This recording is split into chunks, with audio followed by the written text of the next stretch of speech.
Pronto, então vamos voltando aqui, continuando essa ideia do futuro do pretérito, tá certo? Então, essa é a base do futuro do pretérito. Vamos ver agora outros empregos para esse cara aqui. Vamos lá, volta lá para o slide. Então, indicar fato futuro, tá? Tá aí, ó. A oração subordinada revela um fato não realizado ou que talvez não se realize. Iríamos, se ele permitisse. Olha aí o condicionamento. Vejam, a ação está condicionada. Qual? A ação de ir. Mas ela está imposta, ela é impossível? Não. Ela é improvável? Não. Ela está apenas condicionada. Tá aqui. Ok?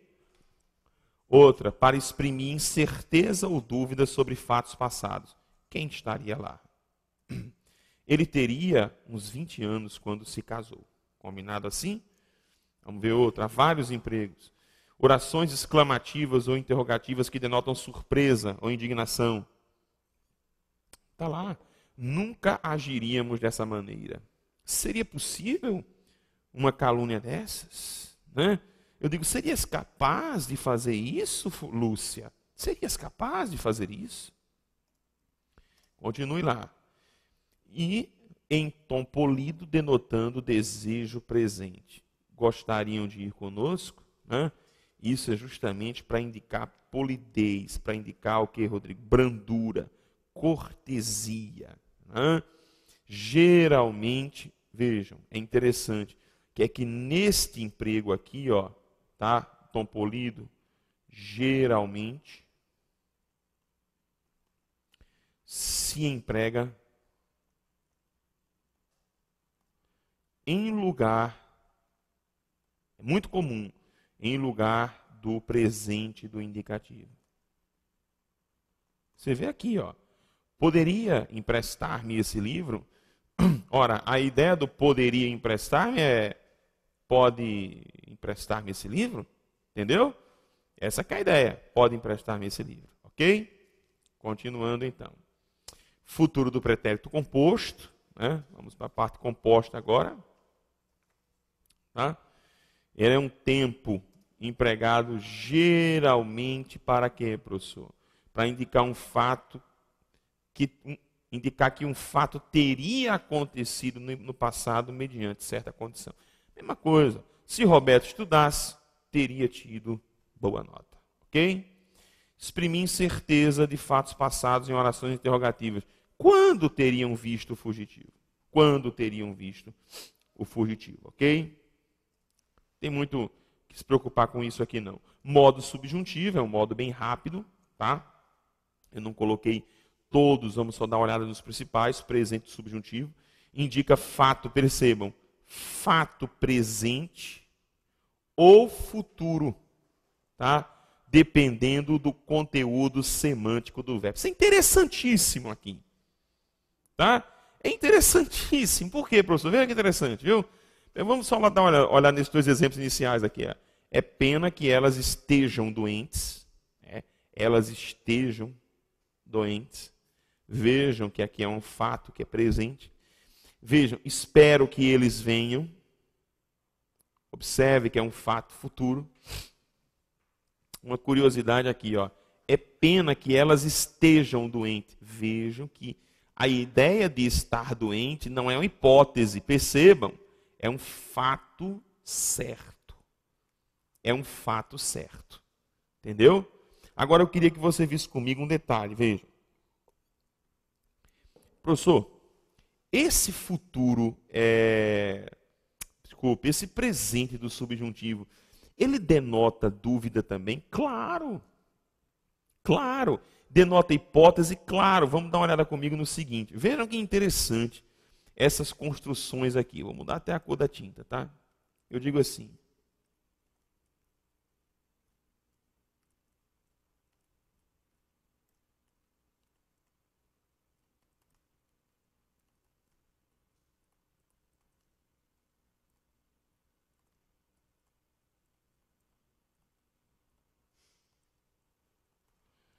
Preste atenção, viu? Vejam agora a diferença.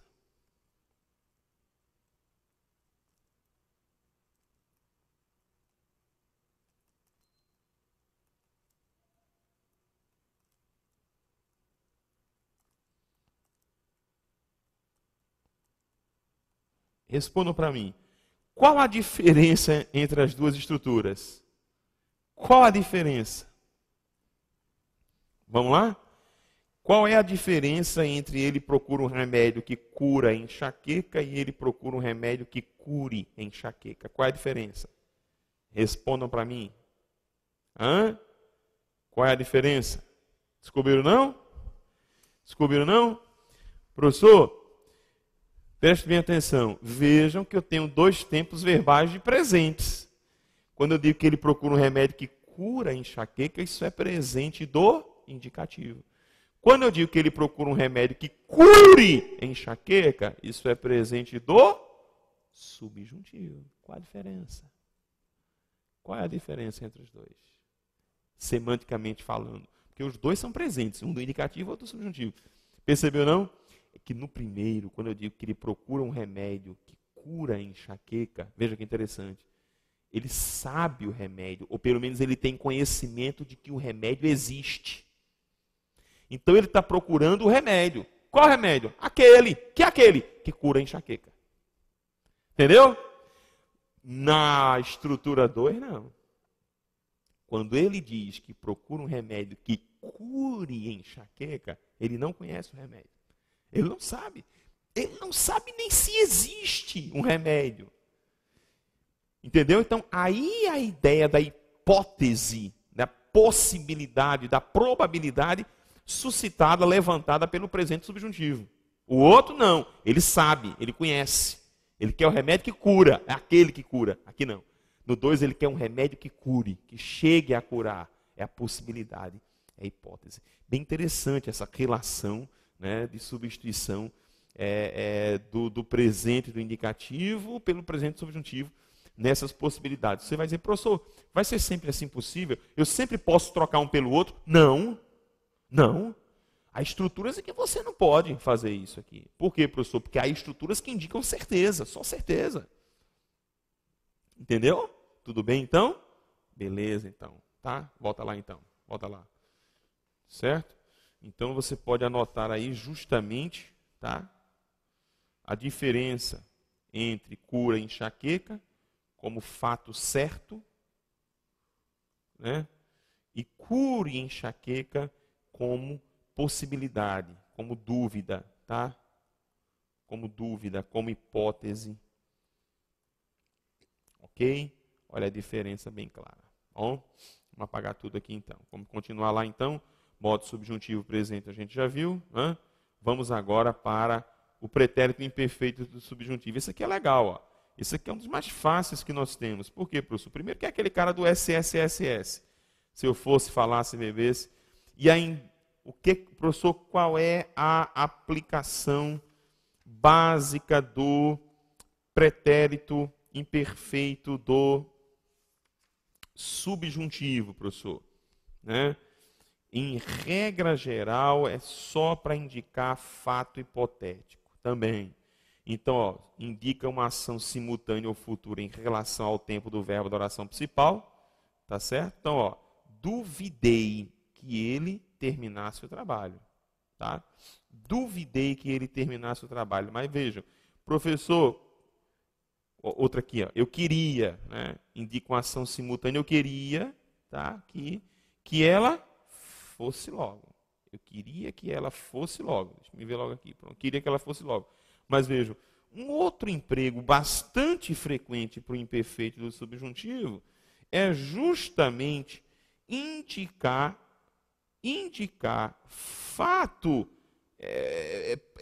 hipotético, provável, suposto, em correlação com o futuro do pretérito do indicativo. Nós acabamos de ver o futuro do pretérito. Acabamos de ver o futuro do pretérito.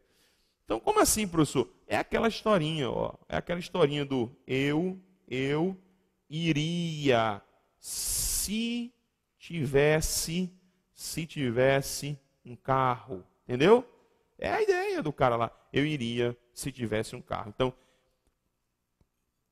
uma das marcas do futuro do pretérito imperfeito, ou pelo menos a marca principal, é indicar justamente fato hipotético, provável, suposto, né, trabalhando em correlação com o futuro do pretérito do indicativo. Ok? Continua, estamos já terminando. Futuro do subjuntivo. Eu gosto desse cara. Futuro simples do subjuntivo indica eventualidade no futuro, sendo que o verbo da oração principal pode estar no presente ou no futuro do presente. Veja, o comum é o verbo no futuro do presente do indicativo. É o comum, certo? É o mais frequente, é o verbo no futuro do presente do indicativo. Então, ó, posso levar o que quiser, né? E eu poderei levar o que quiser. Tá? Inclusive, o trabalho do futuro do subjuntivo, tá, com o futuro do presente do indicativo é um trabalho de correlação. Ele frequentemente, esse tempo está em correlação com este aqui. Combinado, então? Vejam a curiosidade. Acho que eu não cheguei. Vamos logo colocar aqui para vocês. Veja, eu gosto desse tempo. Deixa eu só apagar isso aqui. Vamos apagar isso aqui. Professor, como é que eu faço para conjugar? Deixa eu voltar um pouco aqui. Isso aqui, pronto, essa tela aqui em branco. Professor, como é que eu faço para conjugar um verbo no futuro do subjuntivo? Como é que eu faço? Você precisa ter cuidado. Futuro do subjuntivo a gente já mais ou menos já viu. Ó, é aquela história do quando ou se. Não posso me esquecer. Eu já fiz isso na aula passada, tá? Estou revisando devido à importância desse cara. Então é aquela história do se eu for, se tu fores, se ele for, se nós formos, se vós fordes, se eles forem. Entenderam? Não se preocupem em querer decorar todas as conjugações. Vejam essas desinências que vocês estão vendo aqui. Se vocês estiverem atentos a essas desinências, vai ficar fácil para vocês aqui. É só você escolher lá um verbo e a gente aplica para cá. Combinado, então? Corta lá para a gente. Futuro do subjuntivo. Veja. Passamos. Preste bem atenção. Nós passamos agora por uma série de conhecimentos relativos ao emprego dos tempos e modos verbais. Professor, um conhecimento meio chato, verdade. Professor, conhecimento, tem que dar uma olhada, tá? Na sua apostila que eu mandei, que está postada no site para você, tem isso. Tem todos esses empregos. Na gramática, na nossa obra, tem tudo isso aí, mais algumas coisas. Então, não há razão, ou qualquer gramática, você pode pegar qualquer gramática, eu não tenho essas noias na minha cabeça de eu querer ser o melhor de todo mundo, não. Você pode usar qualquer gramática, eu já disse isso no início do curso, você pode usar Segala, Rocha Lima, Celso Cunha, você pode usar quem você quiser, Nilson Teixeira, você pode usar o Marcelo Rosenthal, qualquer um, para mim tá bom, não tem estresse, eu não tenho esses estresses em querer ser o melhor de todo mundo, nunca tive essas pretensões de ser único, né? Então, pega aí uma gramática e dê uma olhada, você precisa ver isso aí, revisar, fazer uma revisão de alguma coisa, tá certo? Ler mais de uma vez. Veja, nós vamos entrar em um assunto delicado agora dentro de verbo. Qual é, professor? Vocês já me viram várias vezes falando aqui correlação. Vocês me viram falando várias vezes aqui, às vezes eu falando ou correlação ou articulação. Certo? Professor, o que é um processo de correlação verbal? Tá? Antes de mais nada, volta lá para o slide. Vamos lá para o slide só para explicar um detalhe aqui. Veja. Professor, o que é um processo de correlação? Deixa eu apagar isso aqui. Tá? Correlato. O que é uma estrutura correlata? Tá? É uma estrutura que se encontra em paralelo. Paralelo. É uma estrutura paralela. Aí você vai dizer, professor, quer dizer que tem a ver com paralelismo. Exatamente. Você sabe o que é uma luz em paralelo? O que é uma luz em paralelo? Nós temos aqui na sala luzes que estão aqui acima da nossa cabeça. Tá? Ali à frente há os interruptores. O que é uma luz em paralelo? Você aperta um interruptor daquele e apagam-se duas luzes. Pronto, isso é uma luz em paralelo. Apagou a primeira, apagou a segunda. Tá certo? Então, isso é luz em paralelo. Então, a mesma coisa se dá essa ideia de paralelo se dá dentro da gramática normativa. Então, o que é uma estrutura correlata? É uma estrutura em que A está ligado a B. Em que A tem partes, né, em B. Entenderam? Tem partes em B. É como se eu pegasse uma peça, um quebra-cabeças, e eu dividisse em 2 quadrados. Eu digo, ó, tem um quadrado aqui, tem um quadrado ali. Para que você entenda o quebra-cabeça, você vai ter que juntar a parte que está no quadrado A com a parte que está no quadrado B. Isso é correlato. Entendeu a história? Dentro da língua portuguesa, nós temos várias situações de correlação, de articulação entre um pedaço e outro. Aí você vai dizer assim para mim, o professor quer dizer que essas histórias de correlação têm a ver com o paralelismo. Exatamente. Tá? Então, corta lá para o slide. Então, veja. Quando eu escrevo qualquer coisa que eu digo assim, ó, por exemplo, eu digo assim, ela não só fez isso, e eu digo, mas também fez aquilo. Preste atenção, viu? Aqui existe uma estrutura paralela. Olha só, ó, ela não só, mas também. Entendeu? Então nós vamos dizer que isso aqui, professor, você pode dar o nome que você quiser, ó. Você pode chamar isso aqui de correlação. Pronto. Você pode chamar isso aqui de paralelismo.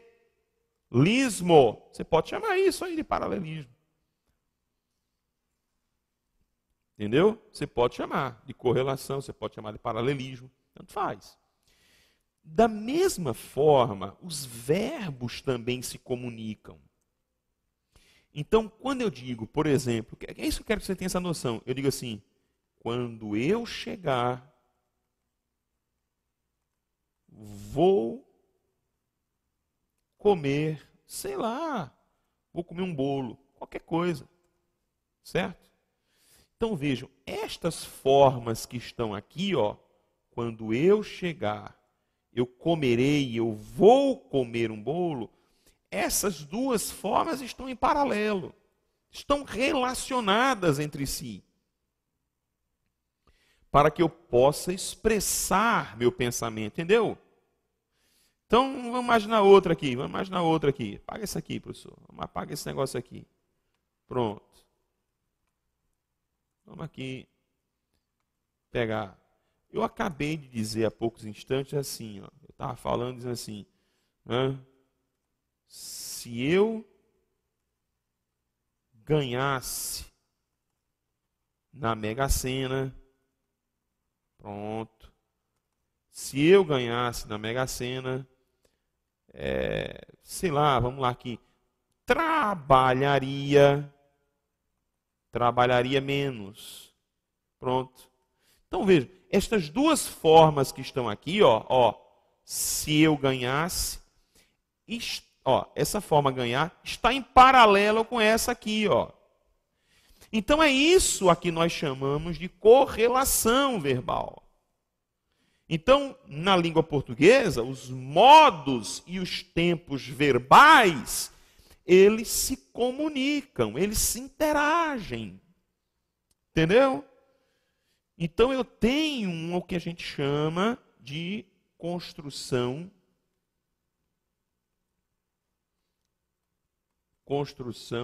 correlata. Certo? Eu vou dizer então, prestem bem atenção, que aqui dentro eu tenho, presta atenção nisso aqui, tá? Isso é uma definição de que o CESP gosta muito, ó. Eu tenho formas verbais condicionadas. Você vai dizer, professor, que negócio é esse? Que história é essa, professor? De formas verbais condicionadas. São formas verbais que estão em paralelo, que estão ligadas umas às outras, entendeu? Sacou o negócio? Compreendeu?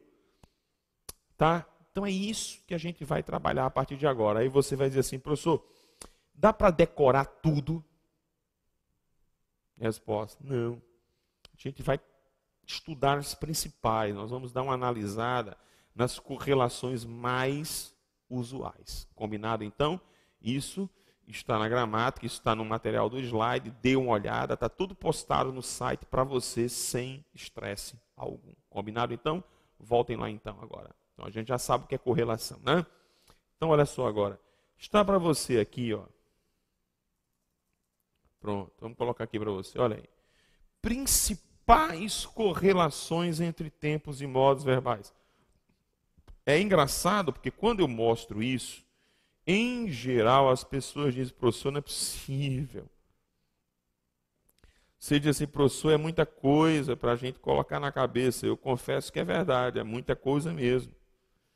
Mas, aos poucos, você vai processando isso. Aos poucos, você vai analisando isso. E você vai sentindo isso.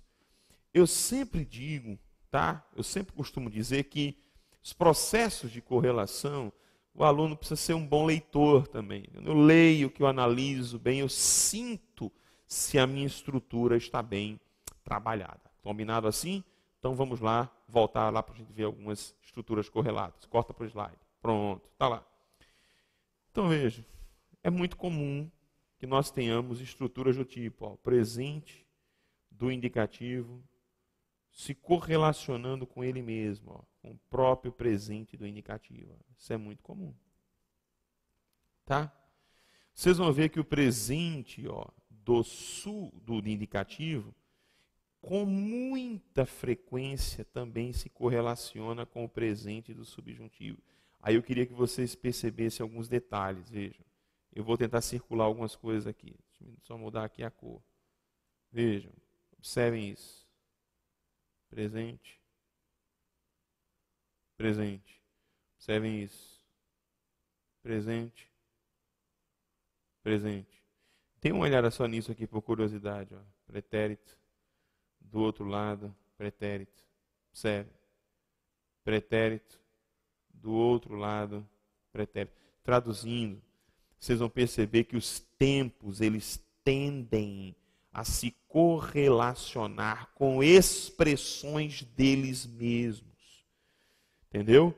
É o presente que se correlaciona com o presente. É o pretérito perfeito que se correlaciona com o pretérito perfeito. Entenderam essa história? Então, ó, algumas coisas que eu queria que vocês tivessem cuidado. Veja, eu vou pedir a você que você dê uma atenção especial a quem, professor? A esta correlação. Ela é muito usual. Veja aqui agora. Eu quero que vocês literalmente ponham na cabeça estas duas correlações que estão aqui, ó. Tá? Eu quero que vocês ponham na cabeça estas duas correlações. Você vai dizer por quê, professor? Porque elas são muito usuais. Elas são muito usuais. Frequentemente elas caem no concurso. Tá? Ok? Então, futuro do presente com futuro do subjuntivo. Futuro do pretérito indicativo, pretérito imperfeito do subjuntivo. Lembrem-se que esses processos de correlação, eles me revelam, na realidade, como eu já falei atrás, formas verbais condicionadas. Certo? Por quê, professor? Porque uma condiciona a outra. Traduzindo, eu uso uma em virtude de eu ter usado a outra. Vamos ver agora alguns exemplos de estruturas, tá, de condicionamento verbal, tá? Estruturas, tá certo? De condicionamento verbal quando eu vou trabalhar. Então, algumas informações que eu quero que você esteja sempre guardando aí com você. Quais são as informações, professor? Eu estou com formas que estão presas, articuladas, umas às outras. Traduzindo, eu uso uma, eu vou ser obrigado a usar aquela outra. Né? Obviamente que isso depende também do que eu estou expressando, daquele que é o objetivo da minha mensagem. Combinado? Vamos ver alguns exemplos, mas isso na próxima parte da nossa aula. Eu aguardo você.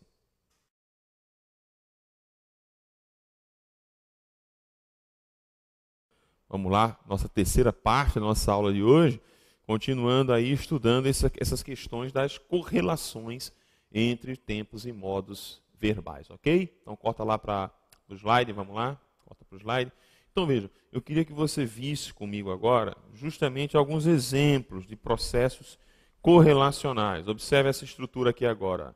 Veja, eu vou pegar a mesma frase e eu vou sair reescrevendo esta mesma frase, tá bom assim? Então vejam só, sempre haverá. Vejam que interessante. Eu acabei de abrir o quê? Uma perspectiva de futuro, tá? Vejam a diferença para essa frase de baixo. Houve, sempre houve. Vejam que aqui a minha perspectiva de abertura da estrutura do período é o passado. Vejam agora essa estrutura aqui, ó. Há sempre, sempre há. Vejam que agora a minha perspectiva de abertura, quem é? É o presente, tá? Então vamos continuar. Como é que eu vou fazer, professor? Então vamos lá. Primeira, sempre haverá. Se sempre haverá, haverá quem preferirá. Você veja que eu estou numa perspectiva de futuro, tá? E dentro dessa perspectiva de futuro, eu faço um outro futuro, ó, tá? Eu faço um outro futuro. Então, sempre haverá quem preferirá ter se omitido. Aqui o infinitivo, como ele é atemporal, eu não estou preocupado com ele, né? Ter se omitido diante da violência de que venha a ser vítima. Então, sempre haverá quem preferirá omitir-se diante da violência de que venha a ser vítima. Veja que abre-se aqui uma perspectiva de possibilidade, ó. Em virtude do próprio futuro que eu tenho, em virtude dessa própria construção do futuro. Combinado? Continue. Houve, tá? Se houve, quem é houve, professor? Houve é pretérito perfeito. Então, eu abri uma perspectiva agora no pretérito, no passado. Então, houve sempre quem preferisse. Maravilha. Eu continuo tendo o que agora, professor? O passado. Só que na forma de quê? Na forma do pretérito imperfeito do subjuntivo. Sempre houve quem preferisse omitir-se diante da violência de que, vejam que agora eu mantenho o passado, ó, de que tivesse sido vítima. Então vejam que minha perspectiva, ela se mantém dentro do próprio passado. Entenderam? Dentro do passado. Vamos ver aqui agora. A é uma estrutura de presente. Então, há sempre quem prefere. Exato, professor. Exatamente. Você vê que o presente daqui, ó, vai lá contaminar novamente o segundo. Aí eu abro a perspectiva do próprio presente.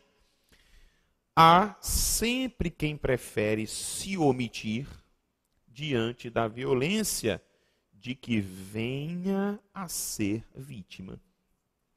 Veja que o presente aqui não me impede que eu use o subjuntivo nessa parte aqui, né? Deixa eu só apagar esse aqui, não é tudo não, né, professor? É só esse pedaço aqui, de que venha a ser vítima. Tudo bem então? Tranquilo? Então, vejam que os verbos estão devidamente articulados. Vejam agora a mesma ideia. Havia. Opa, professor, o que é havia? Perspectiva de passado. Que tipo de passado é esse, Rodrigo? Esse aqui é o pretérito imperfeito. Lá eu estava com o pretérito perfeito. Então havia sempre quem? Veja a manutenção do próprio imperfeito, né? Veja a manutenção, ó. Quem preferia omitir-se diante da violência de que, observe agora, ó, foi vítima. Havia uma pessoa, havia aquele que preferia se omitir diante da violência de que foi vítima, né? Então, o fato de ser vítima está situado num pretérito perfeito. É um fato certo, acontecido no passado. Ok? Continua. Sempre há, né, quem prefere. Aqui a gente já viu essa correlação, acho que eu já coloquei aqui, né? quem prefere se omitir diante da violência de que venha a ser vítima, ok? Agora vejam, vamos aproveitar isso aqui agora e nós vamos fazer o que, Rodrigo? Nós vamos fazer agora correções, vejam. Eu pus aqui agora estruturas em que não foram cumpridas as correlações, em que há erros nos processos correlacionais. O que é que nós vamos fazer então? Eu vou colocar uma estrutura e você vai me dizer onde é que está errado. Vamos ver a primeira? Vamos ver a primeira? Vamos lá. Primeira estrutura, está lá. Tá? Primeira estrutura. A pesquisa de John... Vamos fazer o seguinte, ó. Você vai dar uma pausa aí no seu vídeo, tá? Eu estou aqui, você vai dar uma pausa e você vai me dizer, tá? Você vai me dizer onde se encontram, ou onde se encontra o erro, ou onde se encontram os erros, tá? Fique à vontade. Quero que você me diga aí onde é que eu preciso melhorar, onde é que eu preciso alterar isso aí. Vamos lá? Deem uma olhada.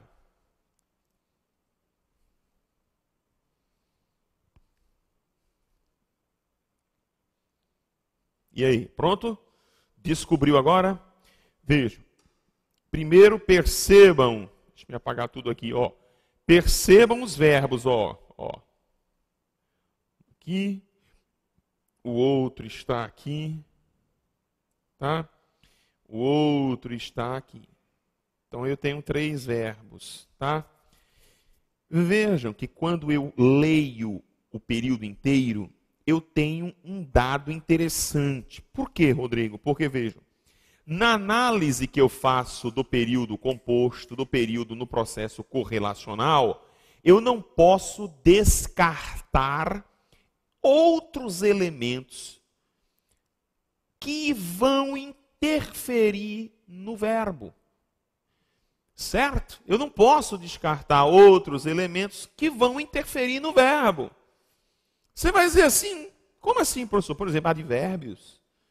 Advérbios são elementos que podem interferir na explicitação da ação verbal.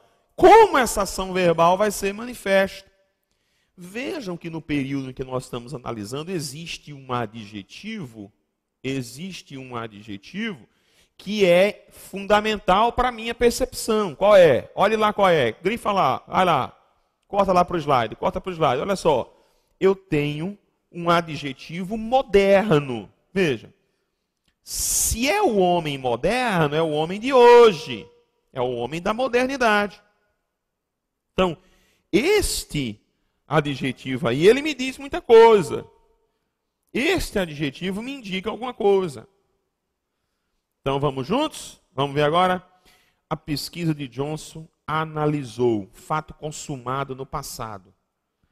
Vejam, analisou um fenômeno que constituísse?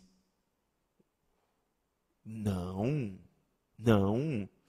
E se é o homem moderno, então, professor, não dá o constituísse aqui. Eu não posso. Ele analisou um fenômeno que o quê? O homem moderno. Que o quê? Isso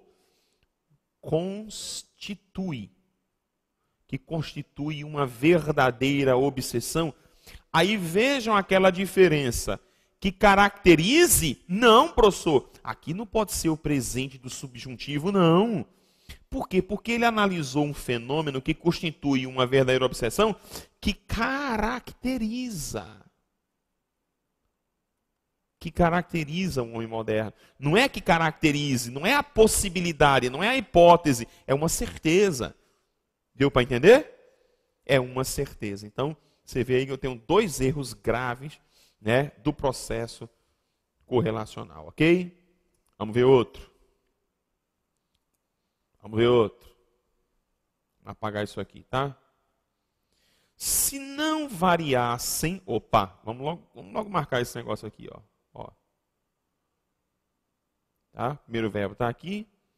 Eu tenho uma locução verbal aqui, ó, embaixo. Tá? Só são 2. A locução verbal, ela vai, vejam. A locução verbal, o que é que eu faço, professor? eu vou trabalhar com a locução verbal sempre pelo verbo auxiliar. Ó. Então, minha preocupação é esse cara daqui. Então, vamos lá. Vamos lá. Se não variassem, preste atenção que eu estou dentro de uma estrutura condicionada. Percebeu isso? Estou dentro de uma estrutura condicionada. Então, se não variassem de cultura para cultura, vejam que eu estou com quem aqui, professor? Eu estou com o pretérito o quê?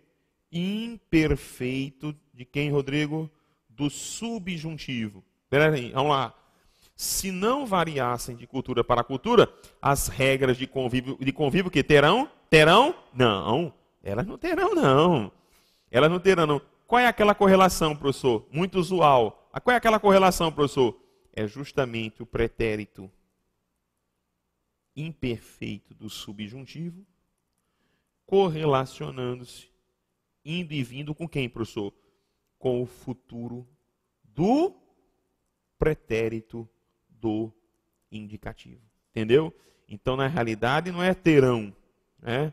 Elas o quê? As regras de convívio teriam alcançado efetivamente a chamada validade universal. Combinado, então? Continue. Número 3.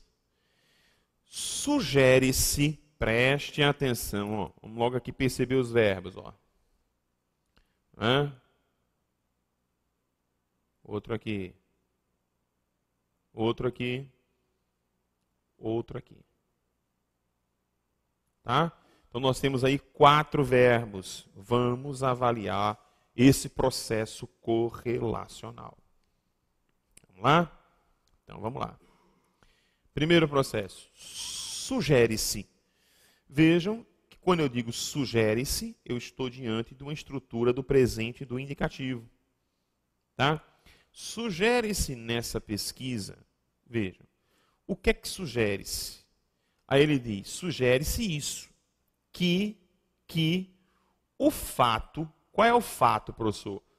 Que o fato, aí ele entra com uma explicação aqui, ó, uma oração em uma adjunta nominal oracional, ó, que o fato de nos aprisionarmos, ora, professor, quem é esse aqui, aprisionar? Vou botar aqui uma setinha para cá, ó.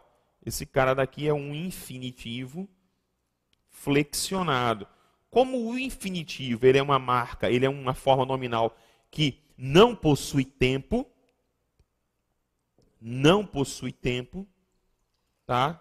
Ele não possui tempo. É uma forma flexional, o infinitivo que marca o infinitivo é justamente essa parte atemporal do infinitivo. Então, o que é que vai acontecer? Sugere-se que o fato de nos aprisionarmos, eu não mexo nada aqui, está tudo ok. Ó. Então, o primeiro OK, o segundo OK. Agora veja, sugere-se que o fato fosse... Não, professor, não. Vejam que a gente falou que uma das correlações mais comuns que nós temos na língua portuguesa é justamente o fato de nós termos presente do indicativo com o presente do subjuntivo, tá? Muito comum que nós tenhamos este tipo de construção. Muito frequente, professor. É mesmo, é bastante frequente essa correlação do presente e do indicativo, notadamente em estruturas, né? Em estruturas em que se expressa a vontade, pedido, sugestão, permissão. Essa estrutura ela é trabalhada geralmente com o presente do indicativo em correlação com o presente do subjuntivo. Então, sugere-se que o fato fosse não, que o fato seja. Olha que interessante. O responsável pela nossa predisposição a que cometermos, espera aí, eu não tenho estrutura para aplicar um pretérito mais que perfeito. Sugere-se que o fato seja o responsável pela predisposição. Aqui o quê? Aqui nós cometamos, ok, atos de violência. Que eu cometa, a que nós venhamos a cometer eu trabalho com outro subjuntivo. Combinado assim? Vamos ver um próximo. Olha que interessante. Guarde isso aí. Vamos aprendendo isso aqui direitinho, tá bom? Próximo. Vejam que eu vou ter uma mesma história aqui, ó. Se de fato viéssemos a nos contentar com o que somos, presta atenção, ele já abriu uma perspectiva, de condição. O que é isso aqui, professor? Isso aqui é um pretérito imperfeito do subjuntivo. Então, se de fato viéssemos a nos contentar com o que somos, as inúmeras janelas... será que eu repeti isso aqui, foi? Não, eu tinha repetido aqui. Se de fato viéssemos, as inúmeras janelas abertas pela TV, não? Tem certeza que terão? Não, professor. Nessas estruturas em que eu trabalho o pretérito imperfeito subjuntivo, aqui quem é que vem para cá? Exatamente. Elas não teriam a mesma força. Por quê? Porque eu vou correlacionar o pretérito imperfeito subjuntivo justamente com o futuro do pretérito do indicativo. Entendeu então? Gravou bem isso aqui para a gente? Gravou aí? Observou direito? Tá? Você vai me dizer assim, professor, deu ali um problema aqui de coisa, não tem problema não, tá? Professor, você vai falar assim, essas estruturas de correlação, elas são meio complicadas, é verdade? É verdade. Elas são delicadas, é verdade? É verdade. Professor, eu vou aprender assim rapidinho tudo? Não, vai não. Você vai dizer, por que você diz uma coisa dessa a mim? Porque eu sou pé no chão, eu sou realista. Você vai aprender aos poucos. Entendeu a história como é? Não adianta querer agora, eu quero que você entenda o que eu falei, entenda esse início. Agora você precisa praticar. Você precisa praticar. Nós vamos colocar um dever de casa para você aí, para você baixar esse dever de casa, vai respondendo as questões, vai analisando, o gabarito vai junto, você confere o gabarito, as dúvidas você tira conosco. Combinado assim? Aí você vai dizer, pô, Rodrigo, meio pesado. É pesadinho isso aqui. Revise aquelas correlações, você já sabe o que é correlacionar um verbo atrelado ao outro. Agora nós vamos entrar num ponto muito interessante. Veja, nós falamos bastante já sobre tempos compostos. Tá? Tempos compostos. Professor, o que são tempos compostos? São formas da voz ativa, de ações, de formas de expressão verbal não contempladas pelos tempos simples. Você faz assim, um negócio complicado. Eu digo, não. Veja, tempo composto, em muitas situações, em algumas situações, o tempo composto equivale ao tempo simples. Por exemplo, o pretérito mais que perfeito. O pretérito mais que perfeito composto é exatamente igual ao pretérito mais que perfeito simples. Mas em outras situações a coisa não acontece bem assim. Como, por exemplo, o pretérito perfeito composto. O pretérito perfeito composto, ele expressa outras intenções além do que expressa o pretérito perfeito simples. Só que na língua portuguesa existem N formas de ação, de expressão de estado, de expressão de intenção, que nem os tempos simples, nem os tempos compostos dos verbos, eles conseguem abarcar tudo. O que é que acontece? Nós vamos ter, então, o uso das chamadas locuções verbais. Combinado? Então é isso que a gente vai começar a olhar, vai começar a estudar agora direitinho comigo. Vamos dar uma olhada em algumas expressões dessas locuções verbais, os tipos, tá? Lembrando bem que locução verbal, exatamente, ela trabalha, tá? Com dois verbos, dois ou mais verbos. O comum são dois verbos, tá? O comum são dois verbos. Então, professor, como é que eu expresso, né? Passando aqui, como é que eu expresso, professor, uma locução verbal? Então, a base de uma locução verbal é justamente o quê? É um verbo auxiliar mais um verbo principal, certo? Um auxiliar mais um principal. Professor, o que é que difere este tipo de locução verbal do tempo composto? É que no tempo composto nós vamos ter sempre ter, haver, mais particípio. Então, isso que você está vendo aqui são tempos compostos, a gente já viu isso, da voz o quê? Da voz chamada de ativa. Ok? Então, isso aqui é o tempo composto. Já a locução verbal de que a gente vai falar agora, ela é um pouco mais larga. Por isso que alguns autores dizem o seguinte, ó, o conceito de locução verbal, prestem bem atenção, o conceito de locução verbal envolve o conceito de tempos compostos. Então para alguns autores, os tempos compostos, na realidade, eles representam uma espécie de locução verbal. E eu concordo. Então, o conceito de locução verbal é maior que o conceito do tempo composto. E na locução verbal, prestem bem atenção. Deixem-me apagar isso aqui. Tá, já apaguei tudo, vamos lá então. Deixem-me apagar tudo de uma vez só.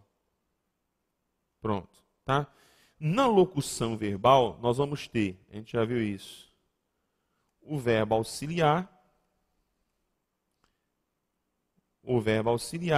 mais o verbo principal. Este verbo principal, ele poderá estar em uma das três formas nominais: o infinitivo, o gerúndio ou o particípio, coisa que os tempos compostos não contemplam. Os tempos compostos só trabalham com o particípio e com os verbos ter e haver. Combinado então? Então, vamos dar uma olhada agora em algumas estruturas de locução verbal. Então vamos lá. Primeira. Primeira não, né? Vamos logo só fazer uma colocaçãozinha aqui, ó. Também chamadas de perífrases verbais, tá? Perífrases verbais, certo? Alguns autores, tá? Também gostam de chamar de construções. Outro nome para essas bichinhas aqui, ó. Elas também são conhecidas como construções perifrásticas, tá? Elas também são conhecidas como construções perifrásticas. Mesma coisa, também são chamadas lá, são as benditas locuções verbais, tá? Aí vejam, servem para denotar ideias acessórias da ação verbal, frequentemente não contempladas pelos tempos simples e compostos. Então, algumas ações, né, eu não consigo expressá-las com os tempos simples ou os tempos compostos, eu lanço mão de locuções verbais. Vejam, eu selecionei algumas para a gente dar uma olhada, tá? Então vamos lá, algumas locuções verbais, olha que interessante. Essa é a grande locução verbal da voz passiva, tá aí, ó. Olha só como é que, olha aqui, ó, curiosidade para vocês, ó. Tá aqui, ó. Auxiliar ser mais o particípio. Entendeu? Mais o particípio. Então, ser mais particípio vai dar o quê, professor? Formação de locuções verbais da voz passiva de ação. Tá lá, né? Voz passiva de ação. Nós ainda vamos estudar, tá? Então, guarda direitinho isso aqui, ó. Eles foram atacados por várias abelhas enquanto caminhavam pela fazenda, né? Então, isso aqui, locução da voz passiva, também conhecida como voz passiva analítica, tá? Então, a construção da voz passiva analítica. Passiva que ainda vai ser objeto de estudo nosso em aulas posteriores, ok? Vamos continuar então. Outro tipo de locução verbal, tá aqui os dois verbos, né? Foram atacados. Outro tipo de locução verbal muito legal, ó. Verbo auxiliar ter mais preposição de mais infinitivo. formação de locução verbal, olha só que interessante, tá? De locução verbal, tá? Que denota, olha que interessante, obrigação, compromisso, fato infalível, tá certo? Vejam, uma curiosidade. Hoje é muito frequente a gente ter dentro da língua portuguesa duas construções muito usuais, ó. Nós temos o ter de, nós temos o ter que. Hoje, praticamente, as bancas não indagam muito sobre quem é o de e quem é o que. Tá? Frequentemente, tá?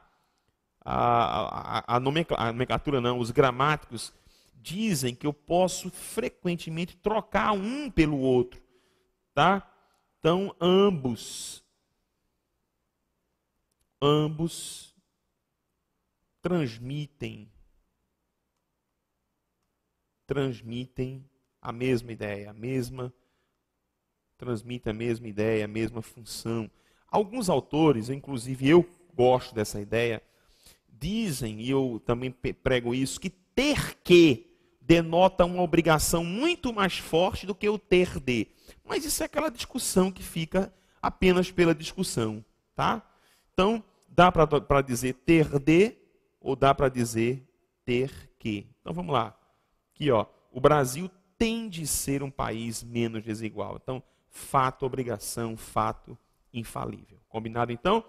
Vamos dar aqui uma paradinha, vamos à quarta e última parte da nossa aula de hoje. Eu aguardo você.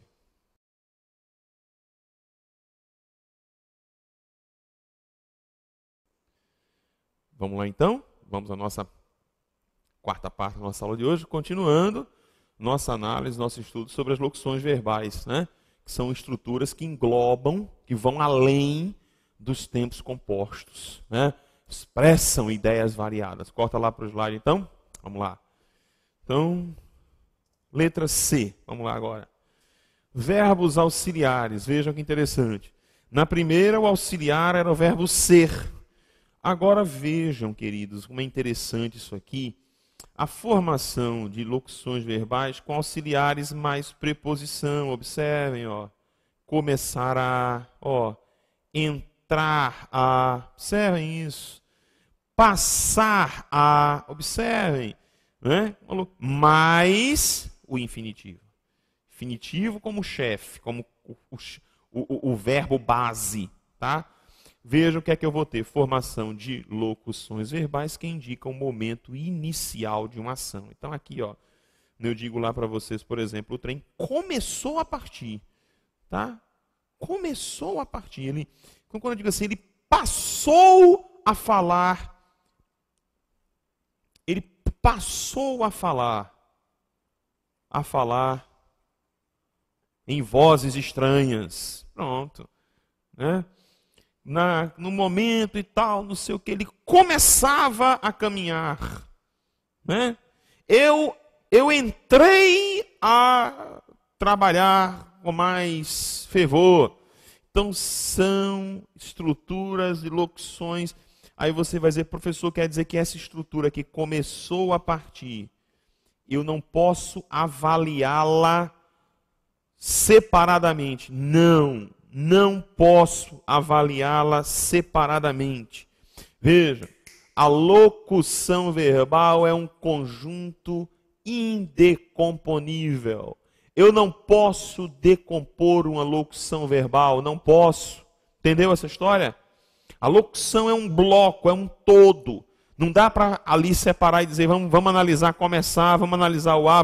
Não. Eu preciso avaliar o todo. Locução verbal ela é analisada pelo bloco. A locução verbal, na realidade, é a formação de dois ou mais verbos com o valor de um só. Essa que é a ideia da locução verbal, ok? É um conjunto indecomponível. Vamos lá, volta lá para o slide. Próximo.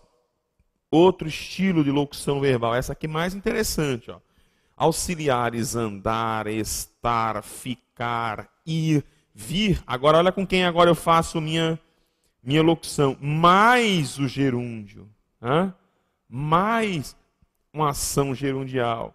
Professor, o que é que vai dar nisso aqui, professor? Formação de locuções verbais que indicam o quê? Duração, que indicam continuação, que indicam progressão. Então, ó, quando eu falo assim, por exemplo, olha lá, né? Já vem chegando o inverno, veja que eu estou usando o verbo vir mais o gerúndio. Tá? Então é muito comum, a gente vai dizer assim, ó, a gente falar, ele, ó, estava, olha o verbo está, ó, ele estava andando, né? Tá? Ele estava andando na praia, né? Ela ficou observando.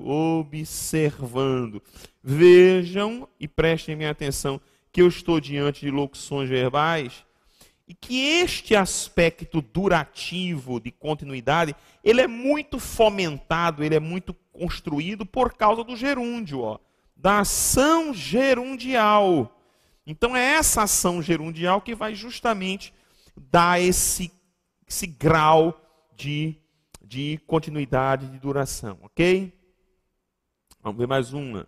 E aqui, ó, um auxiliar dever mais infinitivo. Voltamos aí para o infinitivo, ó, tá? Formação de locução verbal que indica necessidade, obrigação. Então, quando eu digo lá, ó, o almirante não deve falar assim, né? Não deve falar assim. Uma curiosidade aqui, tá, gente? Antes de a gente entrar na parte de outras estruturas, lembrem-se de que dentro de uma locução verbal, o verbo principal é sempre uma forma invariável, tá? Salvo casos excepcionais, muito excepcionais, sobre os quais nós não vamos tecer comentários. Precisa. Nas locuções verbais, o verbo auxiliar é ele quem vai sofrer, é ele quem vai demonstrar as variações de tempo, de pessoa, de número, de modo, entendeu? Então, a auxiliar é quem se flexiona, não o verbo principal. Tanto é que é um erro gramatical você flexionar o verbo principal que faz parte de uma locução verbal, ok? Volta lá então.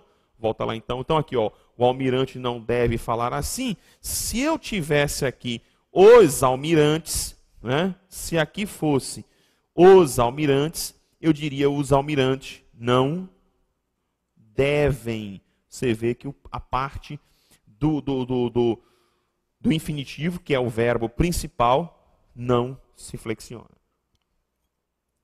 Tá? Depois nós temos aí, ó, o auxiliar ir. Agora é o ir mais o gerúndio, né? Veja, formação de locução verbal que indica mais uma vez, ó, ação em decurso, em ocorrência, tá? Em desenvolvimento gradual, bem interessante. Aí você vai dizendo, professor, como é que eu consigo essa ideia da ação em decurso? Pelo próprio verbo ir, né? Que indica alguma coisa que está caminhando, e pela própria ideia gerundial que nós temos aqui. Entendeu?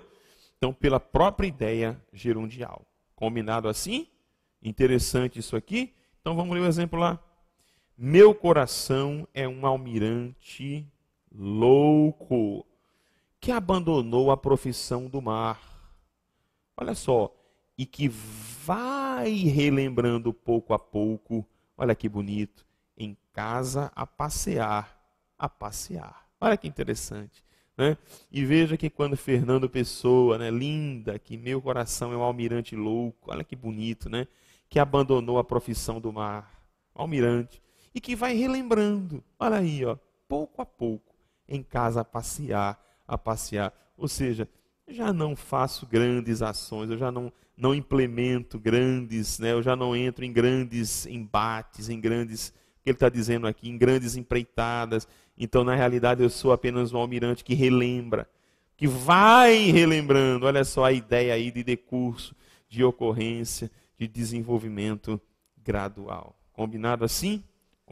Então, vejam só, vamos lá aqui, volta comigo. Então, nós temos, como eu disse a vocês, vários procedimentos de formação de locuções verbais. Cada uma mais interessante que a outra, mais interessante. O importante é perceber, como eu disse a vocês, que a locução verbal é um bloco indecomponível. Eu não posso separar a locução verbal. Essa informação ela é importante lá quando nós formos estudar período composto. Combinado? Vamos agora dar uma olhada rápida na classificação morfológica dos verbos. Vamos lá olhar comigo? Veja. Primeira coisa que eu queria que você não confundisse é o seguinte. Vejam que eu estou falando de quê? Classificação morfológica. Percebam isso. Classificação morfológica. Tá? Por que, professor, você está falando de classificação morfológica? Porque também existe para os verbos uma classificação sintática. Tá? Então, quando eu falo da classificação sintática dos verbos, é aquela classificação, nós vamos estudar isso ainda, que fala de verbo intransitivo, verbo de ligação, verbo transitivo direto, transitivo indireto, transitivo direto indireto, entendeu? Só que essa aqui é uma classificação do processo sintático. Eu estou falando agora, nós estamos falando de classificação em morfologia, função morfológica em si do verbo. Professor, na classificação morfológica nós temos vários critérios. Primeiro critério, quanto à terminação. É o critério mais conhecido que nós temos para classificação verbal. A professora nos ensinou isso no colégio. Ó. Aquela ideia que vai dizer que os verbos podem ser, ó, observem. Eles podem ser de primeira conjugação, a gente lembra bem disso, está ali para você. O verbo pode ser de segunda conjugação, o verbo pode ser de terceira conjugação. Certo? Então, lembra, a professora lembra bem, né? Vai lembrar bem, você vai lembrar quando a titia falava, ó, primeira conjugação AR, segunda conjugação R, terceira conjugação IR. Aí a titia dizia assim para você, lembre-se de que o verbo por, né, que tem acento, né, continua tendo acento diferencial, ela dizia o verbo por é da segunda conjugação, porque é derivado do latim, né, vem do latim poer. Então, daí ele ser considerado como verbo de segunda conjugação. Então, essa ideia da conjugação ela é importante lá à frente para justamente as conjugações. Mas vamos continuar. Então, isso é bem comum, bem colegial. Próximo ponto. Eu também posso classificar os verbos quanto à flexão ou à conjugação. Isso aqui é bem interessante. Então, os verbos podem ser, primeiro, eles podem ser regulares. O que é verbo regular? A professora falou isso para a gente. É aquele verbo que mantém um radical constante, um tema constante, um radical constante. Tá? O tema permanece invariável. Você quer ver uma ideia? Por exemplo, é o verbo estudar. Tá? Você perceba que essa parte do verbo estudar, tá? Ela vai se manter em todas as conjugações do verbo. Todas as conjugações do verbo, não tem jeito. Certo? Para onde você se virar, estudar vai se apresentar na forma como você está vendo ali. Da forma como você está vendo aqui. Tá? Você quer ver outro verbo? É o verbo beber. O B do verbo beber se mantém constante. O verbo, por exemplo, dividir. Esta parte aqui se mantém invariável do verbo. Ora, se por um lado o verbo regular é aquele que tem um tema, um radical é invariável, tá? Por outro lado, o verbo irregular é aquele que não segue o paradigma regular de sua conjugação, ou seja, eu não tenho um norte no verbo. Por exemplo, o verbo, vamos pegar aqui, relembrar aqui um verbo irregular, o verbo ter. O verbo ter é um verbo irregular, Eu tenho, tu tens, ele tem. Um verbo irregular, tá? Outro verbo irregular é o verbo trazer, também, um verbo irregular. Você vê que trazer eu trago. Mudou completamente. Né? Mudou completamente, tá? O verbo, por exemplo, pedir é outro verbo irregular. Pedir você faz eu peço, tu pedes, ele pede. Você diz que eu peça é outro verbo totalmente, né, irregular. Você quer ver outro irregular? O verbo perder. Perder. Perder vai fazer que eu perca. Totalmente irregular. Tudo bem? E aí eu queria dizer uma coisa legal, é que nós temos dois verbos que são tão irregulares, são esses dois caras aqui, ó. O ir e o ser, eles são tão irregulares que a língua portuguesa criou uma categoria à parte para eles. Se você observar, eles são conhecidos, né, dentro da gramática normativa como verbos anômalos. Tá? Anomalia. Né? Um negócio tão sério, tão grave, que ele entra para a categoria dos denominados verbos anômalos, ok? Vamos continuar então. Eu tenho um verbo defectivo. Nós vamos ainda conhecer e conversar um pouco sobre esses caras aqui, que são verbos ditos defectivos. Professor, o que é defectivo? A palavra defectivo vem do latim defectum, quer dizer defeito. Tá? Então é aquele verbo que não apresenta todos os modos, tempos ou pessoas próprios dos verbos. Certo? Então alguns verbos que não, eles são desprovidos de algumas pessoas dentro da estrutura. Por exemplo, um verbo defectivo famoso é o verbo precaver. Né? É o verbo precaver. Precaver só tem nós e vós no presente indicativo. Tá? Você quer ver outro verbo defectivo?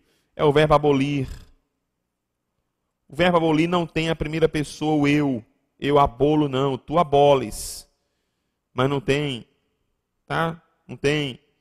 Você quer ver outro verbo? É o verbo falir também. É outro verbo defectivo. Falir no presente do indicativo. Só temos nós falimos, vós falis. Outro verbo defectivo, nós vamos estudá-los ainda, é o verbo reaver.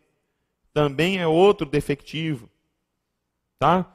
Então são verbos, né, nós poderíamos dizer aqui claramente, tá, que esses verbos defectivos, eles são literalmente, esses caras aqui, são verbos faltantes. Então são verbos que apresentam alguma falta, algum problema. Entenderam? Aí vejam que curioso. Se por um lado existem verbos que faltam, pessoas, tempos, há outros verbos que têm mais de uma. Tá? Vejam, verbo abundante é aquele que apresenta mais de uma forma de conjugação para certos tempos, modos ou pessoas. Vejam, geralmente a abundância verbal, ela ocorre no particípio. Tá? Então, geralmente ocorre no particípio. Então é muito comum você ter verbos chamados verbos de duplo particípio. Duplo particípio. Como assim, professor? Por exemplo, o verbo matar. Matar eu posso fazer matando, que é o gerúndio. Mas eu posso fazer matado ou morto. Entenderam? Matado ou morto. Isso é um verbo abundante. Ou seja, é um verbo que apresenta mais de uma forma para o mesmo tempo. Entenderam? Né? O verbo, por exemplo, o verbo aceitar, vou colocar aqui por cima, ó, aceitar. O particípio do verbo aceitar, você pode ter aceitado ou então aceito. Entenderam? Então isso é um verbo tipicamente abundante. Entenderam? Continuando. E verbo, quanto à questão, quando eu vou classificar em relação à flexão ou conjugação, nós temos verbos ditos pronominais. Professor, o que é o verbo pronominal, professor? É aquele que só é conjugado com auxílio de um pronome pessoal oblíquo. Você vai dizer, professor, lembra um negócio aí, professor? Por exemplo, o verbo, muito comum, principalmente em alguns países, o verbo suicidar-se. É um verbo que só existe dessa forma. Não existe suicidar, só existe suicidar-se. Você quer ver outro? Outro verbo? Esse verbo aqui, ó. Queixar-se. É outro verbo que é essencialmente pronominal. Não há outra forma para ele. Tem que ser usado com pronome.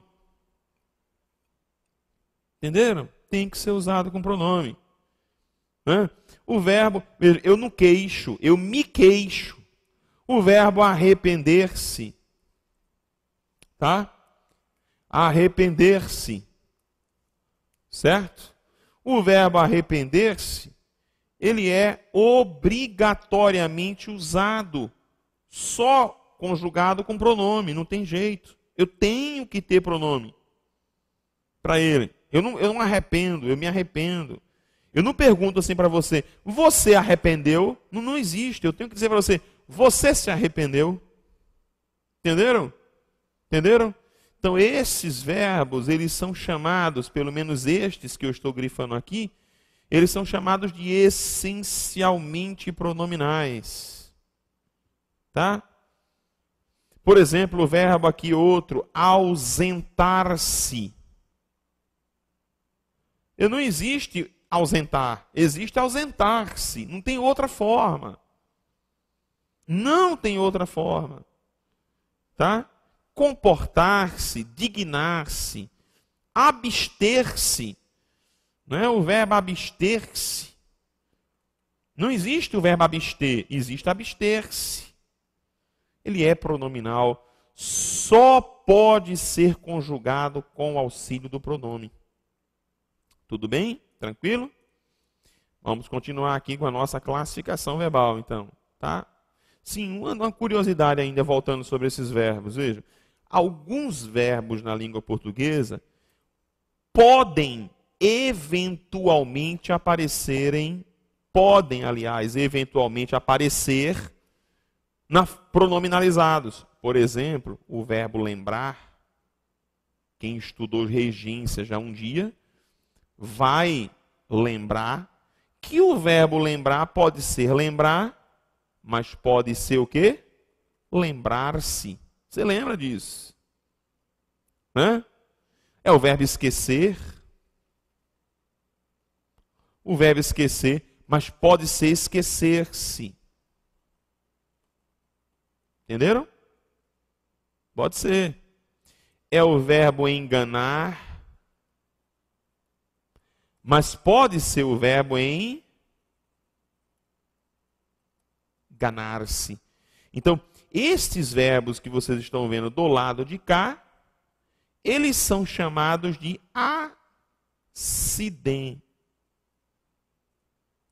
acidentalmente pronominais. Eles não são essencialmente pronominais, eles são acidentalmente pronominais. Certo? E a última classificação que nós temos é justamente quanto à função do verbo. Tá?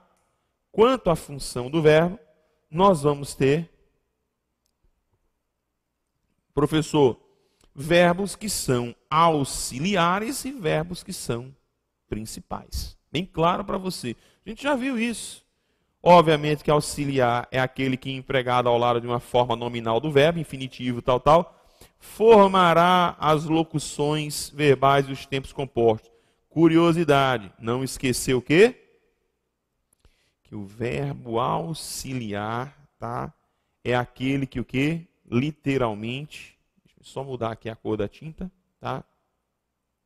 É aquele que sofre as flexões. Vejam, a quem pertencem essas flexões? A quem? As flexões pertencem a quem? Ao principal. Entendeu? Então, quando eu estou diante de uma locução verbal ou de um tempo composto, quem comanda a locução verbal ou o tempo composto é o verbo principal. Entenderam? Se o verbo principal apresenta flexões, quem vai mostrar, demonstrar estas flexões é justamente o verbo auxiliar. Então, o verbo auxiliar recebe as flexões de tempo, de modo, de número e de pessoa.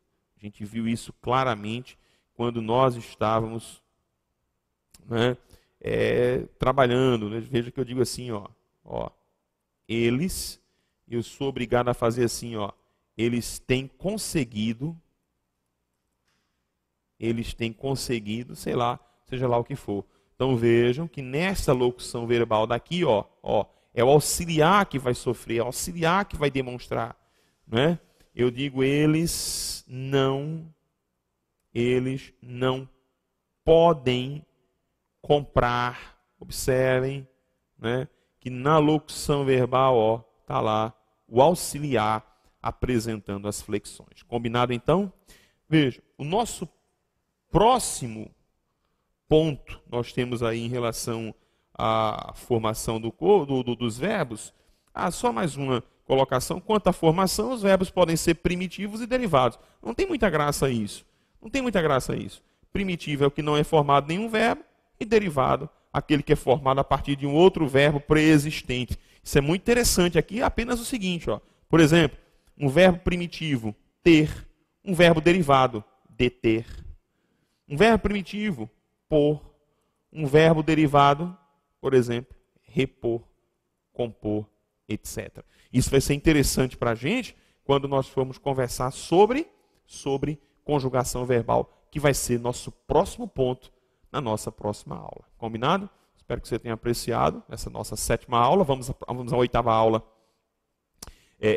justamente discutindo conjugação verbal, para a gente fechar morfologia verbal, fechar depois algumas informações na parte morfológica e aí sim darmos início ao processo sintático. Grande abraço mais uma vez para vocês, fiquem todos com Deus, tá certo? Qualquer dúvida manda para mim, tá bom? Estamos aqui para ajudá-lo, esse é o nosso objetivo. Receba o nosso forte abraço, fiquem todos com Deus.